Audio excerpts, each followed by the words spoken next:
Assalamualaikum warahmatullahi wabarakatuh. Nah, pada kesempatan kita kali ini kita akan mempelajari mengenai sistem ekonomi yang ada di dunia ini. Tidak hanya sistem ekonomi yang ada di Indonesia, tapi sifat dari sistem ekonomi yang akan kita pelajari kali ini adalah sistem ekonomi yang masih bersifat general, sehingga yang biasanya dianut oleh berbagai negara. Nah, kita mulai dari sebenarnya apa itu sistem. Sistem merupakan suatu organisasi besar yang menjalin berbagai subjek atau objek di sini serta perangkat kelembagaan dalam suatu tatanan tertentu. Kenapa di sini saya tekankan suatu organisasi besar? Karena sistem itu sendiri biasanya tidak hanya oleh satu individu, tapi biasanya tergantung dalam suatu kelompok masyarakat. Sehingga di sini saya tekankan organisasi besar agar tidak terpikirkan bahwa sistem itu hanyalah milik suatu individu. Gitu. Dan di sini sistem itu sebenarnya tidak hanya seseorang itu sendiri dalam suatu tubuh, tapi di sini dari menjalin hubungan berbagai subjek atau objek dan juga membawa atau berhubungan juga terhadap suatu lembaga di suatu negara. Maka di sini saya tekankan atau saya klasifikasikan subjek atau objek pembentuk dari suatu sistem tersebut. Yang pertama adalah orang-orang yang tergabung dalam masyarakat atau disebut dengan sistem sosial atau kemasyarakatan. Yang kedua adalah makhluk hidup dan benda alam yang ada atau yang tergandung dalam sistem lingkungan. Yang ketiga adalah barang dan alat yang terkandung dalam sistem peralatan. Dan terakhir adalah data, catatan, kumpulan fakta yang tergabung menjadi suatu sistem informasi. Nah, keempatnya ini saling berinteraksi, maka muncullah suatu sistem. Kita lanjut ke sistem ekonomi. Lalu sebenarnya apa itu sistem ekonomi? Nah, kita tahu sebenarnya ekonomi adalah ilmu yang mempelajari tentang memilih. Kenapa memilih? Karena dari basicnya ekonomi itu lahir karena adanya masalah ekonomi, yaitu kelangkaan. Kelangkaan itu sendiri adalah kondisi di mana alat pemuas dari kebutuhan itu lebih kecil daripada kebutuhan kita, sehingga kita pun harus memilih mana yang harus didahulukan dulu untuk dipuaskan. Tapi tujuan akhir dari ekonomi sendiri itu adalah mencapai kesejahteraan yang paling maksimum. Maka sistem ekonomi di sini dapat disimpulkan bahwa keseluruhan dari berbagai institusi ekonomi yang berlaku di suatu perekonomian untuk mengatur atau memilih bagaimana sumber daya ekonomi yang terdapat di perekonomian tersebut didaya gunakan untuk tujuan akhir dari ekonomi, yaitu memenuhi kebutuhan masyarakatnya. Nah, maka sistem ekonomi tersebut diatur dalam biasanya bagaimana dibuat keputusan yang menyangkut hal ihwal dari ekonomi. Kita tahu kalau masalah pokok ekonomi itu terdiri dari what, how, and for whom. Apa yang akan kita produksi, bagaimana caranya kita memproduksi, dan untuk siapa kita produksi tersebut.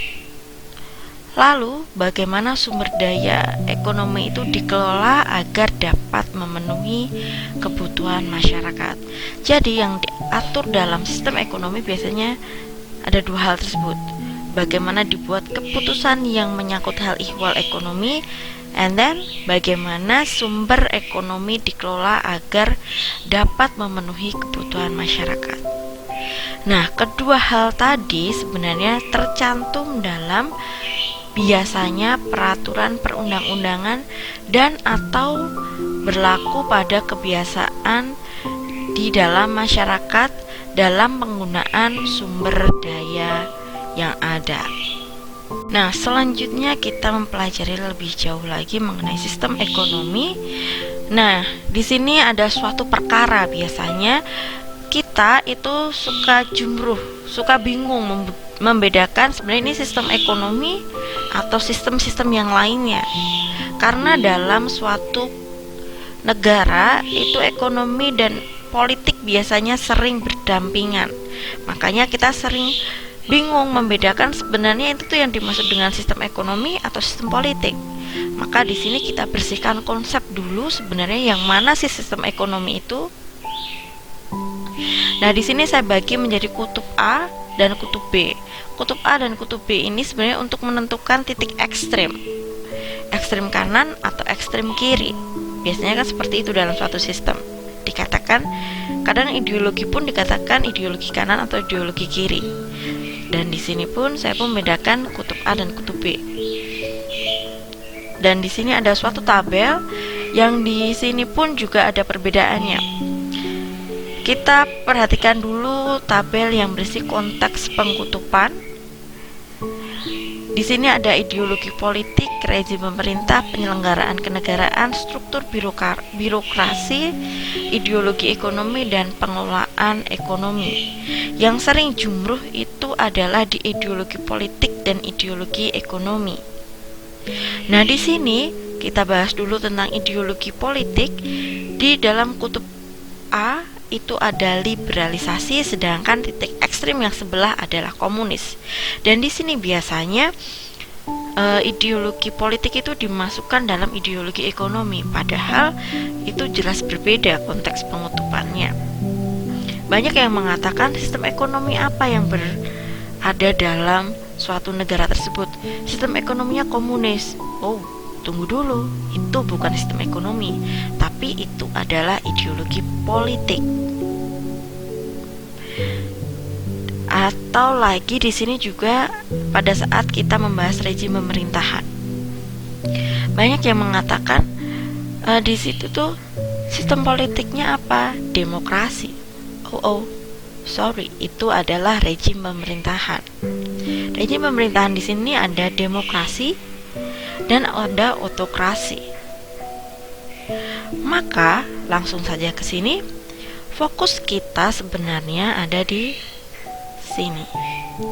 Ideologi ekonomi itu adanya di kapitalis, ujung dari kutub A, dan sosialis, ujung dari kutub B. Jadi, sistem ekonomi itu ada di situ. Sedangkan penerapannya dalam pelaksanaannya, maksud saya itu ada pengelolaan ekonomi, itu ada mekanisme pasar dan perencanaan terpusat. Tapi based on kita adalah ideologi ekonomi. Untuk lebih jelasnya lagi, kita bersihkan konsep di sini, kaitan antara ekonomi dan politik dengan pendekatan integratif. Materi ini saya ambil dari materinya Faisal Basri dalam seminarnya di FEUNY beberapa tahun yang lalu. Dan di sini adalah ada economics dan ada politics. Di sini primary actor-nya atau yang bergerak itu dalam ekonomi adalah suatu individual. Kenapa individual di sini? Karena seseorang itu kan harus obah atau harus bergerak untuk mencukupi kebutuhan ekonominya. Maka sedangkan dalam politik primary actor-nya adalah community atau masyarakat atau kelompok. Karena politik tidak bisa berjalan jika cuma seseorang atau individual, maka memerlukan suatu kelompok. Maka di sini ada dua, ekonomik dan politik itu sangat berbeda. Ekonomik itu pandangannya adalah individual, sedangkan politik itu adalah community. Sedangkan primary goals atau tujuannya dari ekonomi itu sendiri adalah prosperity atau kesejahteraan. Sedangkan kalau dalam politik itu adalah justice atau keadilan. Tapi di sini justice itu ada dua hal yang menurut saya pandangan justice itu berbeda. Some people say that Justice atau keadilan itu adalah sama rata sama rasa. Jika saya mendapatkan A, akan dikatakan adil jika orang lain pun juga mendapatkan A. Beberapa orang mengatakan seperti itu. Tapi beberapa orang pun mengatakan konsep adil yang berbeda. Adil bagi beberapa orang menyatakan jika saya bekerja keras, saya akan mendapatkan lebih daripada orang yang duduk cantik di rumah. Itu baru namanya adil. Jadi, menurut kalian mana yang dikatakan adil? Konsep pertama atau konsep kedua? Dengan kedua jumruh atau dua kebingungan itu yang sering atau menjadi dasar peletakan kebijakan agar sampai ke titik yang namanya adil. Sebenarnya untuk hal itu harus dikelirkan dulu konsep adil yang mana yang harus ditempuh, karena keduanya itu sangat berbeda, malah sering bertentangan. Kenapa bisa seperti itu? Opini pertama menuntut adanya sama rata dan sama rasa. Mau itu kalian kerjanya santai-santai kek, atau kalian bekerja keras, itu hasilnya akan sama.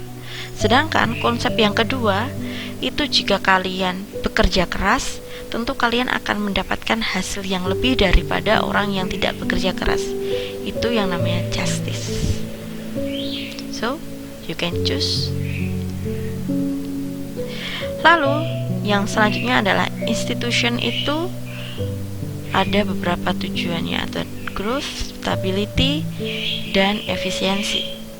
Sedangkan dari politik itu ada freedom, social order, dan equity. Beda juga institusinya. Sedangkan institusinya di sini saya turunkan menjadi pasarnya seperti apa. Itu membutuhkan fasilitas dari pasar dan kebijakan pasarnya seperti apa, baik itu dari growth, stability, dan efisiensi. Dengan freedom pun juga sama di sini. Lalu terakhir adalah government, itu butuh juga fasilitas government dan kebijakan dari pemerintah, sama dengan di political. Ya, di bagian bawah dari pendekatan integratif ini itu sama, tapi yang dari primary actor dan primary goals dan institusi pun juga memiliki tujuan yang berbeda. Jadi konsep ekonomi itu berbeda ya nak ya dengan politik, tapi mereka memang saling berhubungan, karena pada akhirnya ini yang bawah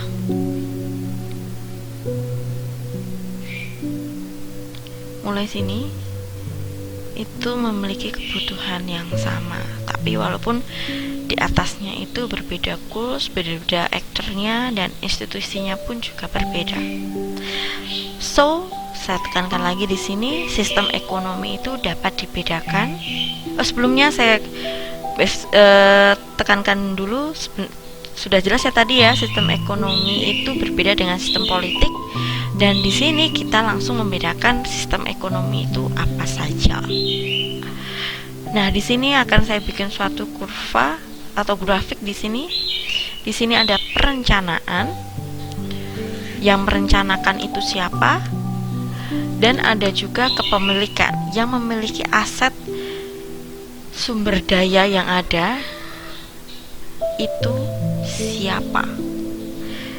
Nah, di sini ketika perencanaan itu yang paling dekat di sini, perencanaan ekstrim di sini adalah totally oleh pemerintah, dan di sini totally oleh pasar. Maka di tengah-tengah di sini ada kontribusi dari keduanya maksud saya.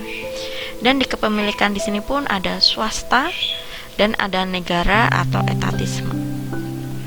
Nah, jika digambarkan dalam grafik di sini, maka sistem ekonomi itu yang pertama adalah market capitalism, atau di sini perencanaannya pun semuanya diserahkan oleh pasar. Karena di sini dia ada di titik ekstrim paling bawah ya. pasar, dan kepemilikannya pun totally untuk swasta. Sedangkan ekstrim lainnya adalah sosialisme. Perencanaan itu semuanya dari pemerintah, penataannya berarti dari pemerintah juga, dan kepemilikan sumber daya itu totally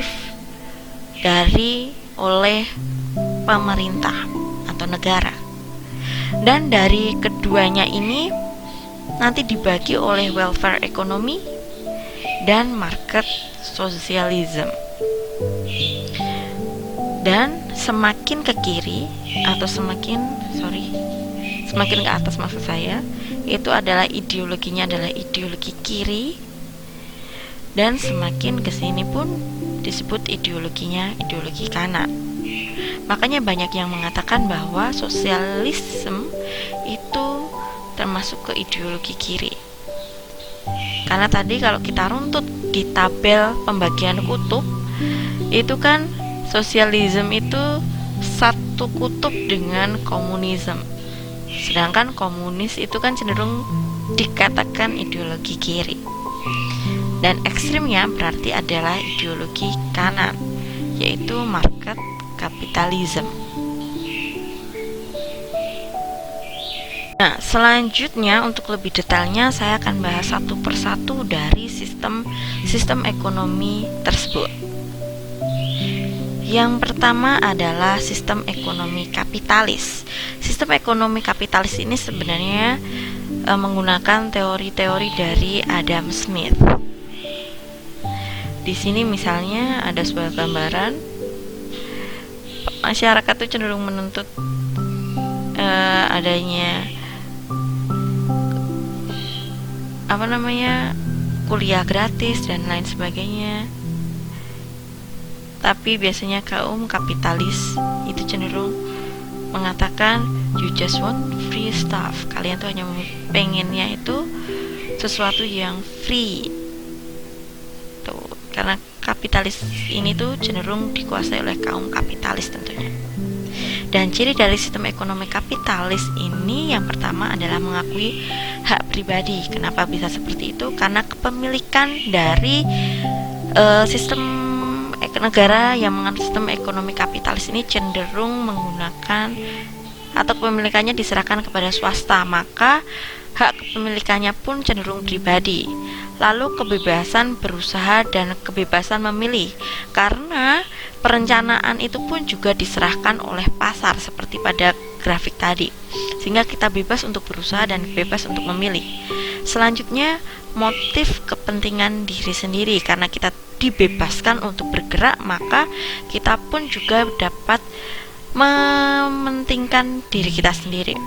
Lalu persaingan, karena di sini tidak ada campur tangan oleh pemerintah, maka kita pola pun atau bergerak pun juga terserah kita. Sifat dasar dari seseorang itu kan pengennya mencapai kepuasan yang paling maksimal. Maka kalau setiap orang itu diserahkan untuk berbuat sesuka hatinya untuk mencapai kepuasan pribadinya juga, maka akan muncul yang namanya persaingan. Kenapa bisa seperti itu? Karena balik lagi, alat pemuas kebutuhan kita itu terbatas, maka kita harus bersaing untuk memuaskan kebutuhan kita masing-masing. Lalu harga dan jumlah produksi yang terjual ditentukan sepenuhnya oleh kekuatan supply and demand.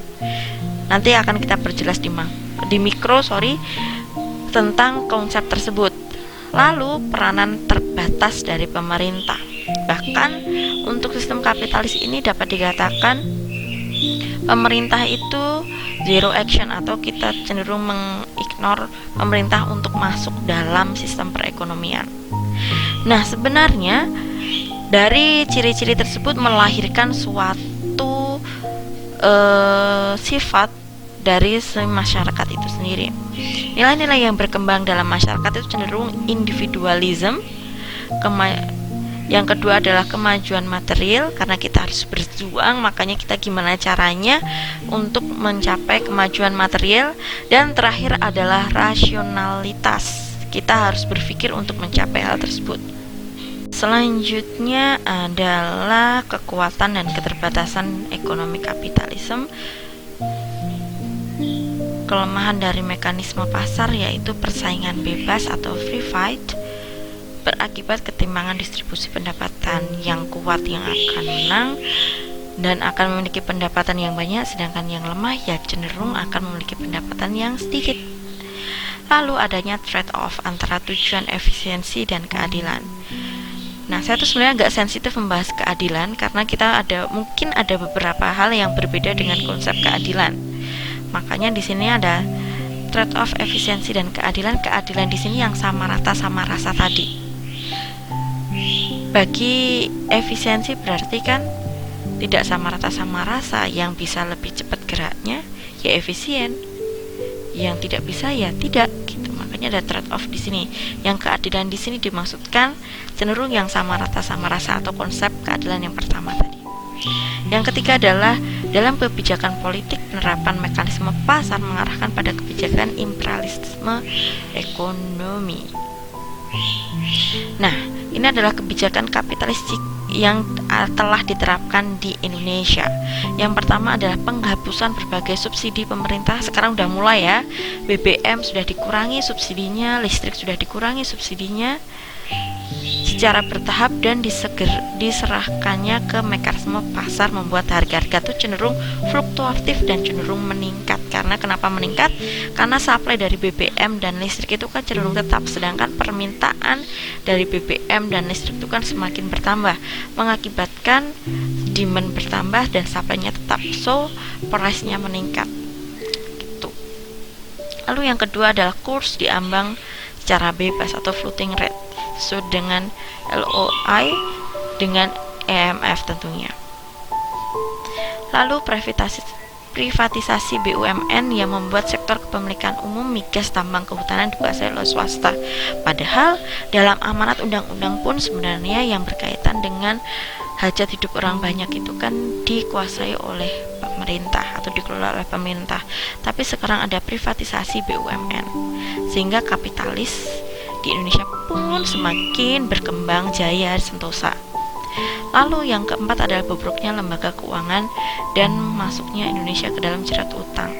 Liberalisasi pasar berbasis bunga dan privatisasi, di sini typo, bank-bank dari pemerintah. Lalu selanjutnya kita akan membahas yang namanya sistem welfare economics. Welfare economics di sini sebenarnya saya ambil dari konsepnya welfare state atau negara yang bahagia. Nah, konsep-konsepnya tersebut saya ambil menjadi sistem ekonomi, dan ini sebenarnya sistem ekonomi yang sedang berkembang banyak di negara-negara barat. Karena kenapa? Amerika pun cenderung sudah merajuk ke sistem welfare ekonomi ini, cenderung meninggalkan yang kapitalisme karena terlalu jahat katanya. Dan selanjutnya kita bahas lebih lanjut sebenarnya apa itu welfare economics atau sistem welfare economics.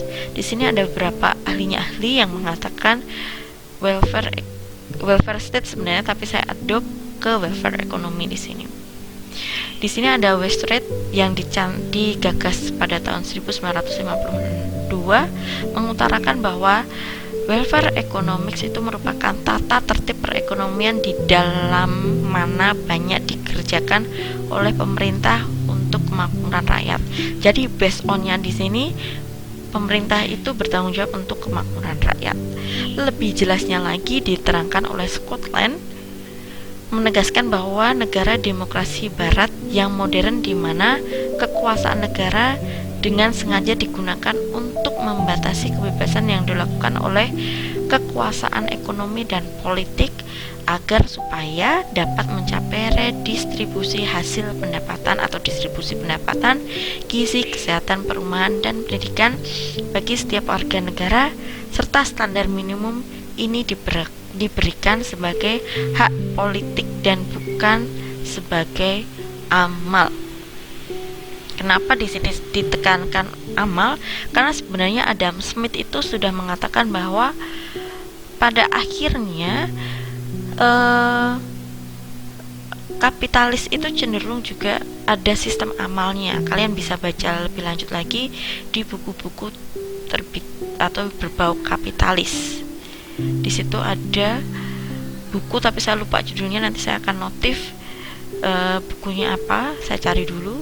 Itu juga mengatakan sebenarnya sistem kapitalis atau liberalis itu atau sistem pasar itu juga ada baiknya kok, di situ ada sistem amalnya juga. You can read guys. Dan saya simpulkan di sini sebenarnya welfare ekonomi itu apa? Sistem ekonomi yang merupakan campur tangan pemerintah untuk mewujudkan kesejahteraan rakyat, tetapi dilaksanakan tetap memberikan kebebasan dan upaya kepada pihak swasta. Jadi di sini sebenarnya cenderung ada kebebasan swastanya, swasta tetap mengambil profitnya, tidak diberikan seutuhnya kepada pemerintah, tapi juga ada campur tangan pemerintah, biasanya dalam segi taxing gitu. Dan ciri dari sistem welfare ekonomi itu yang pertama adalah diterimanya peranan pemerintah dalam pengelolaan perekonomian, tapi nggak mayor ya di sini. Dan kebebasan individu itu dibatasi melalui peraturan perundangan, khususnya UU anti monopoli atau antitrust law di sini. Dan terakhir adalah hak kepemilikan diatur, terutama aset produktif untuk kepentingan masyarakat banyak. Sebenarnya sesuai dengan amanat undang-undang Indonesia ya ini. Padahal ini dikembangkan di luar negeri. Lalu di sini adalah sistem ekonomi demokrasi sosialis. Banyak sumber yang mengatakan ini tuh sebenarnya mirip dengan welfare, tapi cenderung kalau menurut saya sih berbeda. Karena demokrasi sosialis itu lahirnya dari sosialis. Sosialis itu kan seluruhnya itu tuh ibarat kata seluruh faktor produksi itu kan dikumpulkan, atau omset dari faktor produksi itu kan dikumpulkan ke pemerintah. Seperti kalian kalau misalnya mau referensi lebih jelas sistem sosialis itu seperti apa, silakan kalian perhatikan sistem atau sistem perekonomiannya di Korea Utara yang masih jernih, cenderung menurut saya yang sosialisnya itu masih utuh itu di Korea Utara. Kalian bisa perhatikan gimana sistem perekonomian bergerak di situ. Dan yang membedakan demokrasi ini, setelah omset itu dikumpulkan di pemerintah, itu lalu dibagikan ke masyarakat. Seperti itu.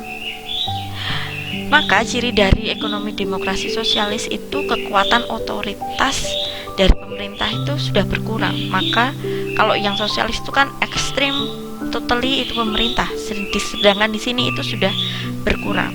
Terdapat kebebasan individu tapi masih sedikit.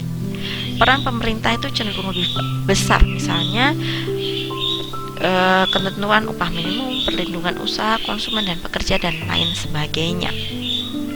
Jadi yang membedakan antara demokrasi sosialis dan welfare ekonomi adalah kalau welfare ekonomi itu ada peran pemerintah tapi masih sedikit, perannya masih banyak yang masyarakat. Sedangkan kalau demokrasi sosialis ini ada peran masyarakat tapi masih sedikit, sedangkan pemeran pemerintah itu cenderung sedikit berkurang, seperti itu. And then the last is the ekstrim satunya lagi, lawannya dari kapitalis tentunya di sini ada sistem ekonomi sosialis. Lupa notif bahwa sistem ekonomi welfare ekonomi itu cenderung sama dengan teorinya kapitalisme modern. Kalian bisa baca referensi itu karena buku atau referensi mengenai welfare ekonomi itu masih sangat sedikit dan biasanya diadop dari welfare state.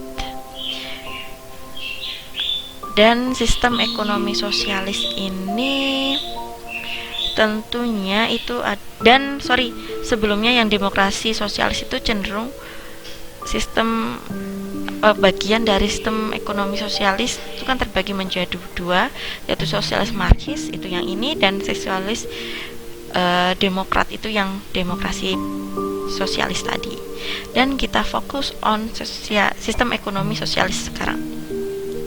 Nah, ciri dari sistem ekonomi sosialis itu Yang pertama adalah sistem perekonomian sosialis merupakan sistem perekonomian yang menghendaki kemakmuran masyarakat secara merata dan tidak adanya penindasan ekonomi. So di sini adil itu adalah sama rata sama rasa. Lalu masyarakat dianggap sebagai satu-satunya kenyataan sosial, sedangkan individu-individu itu adalah fiksi belaka.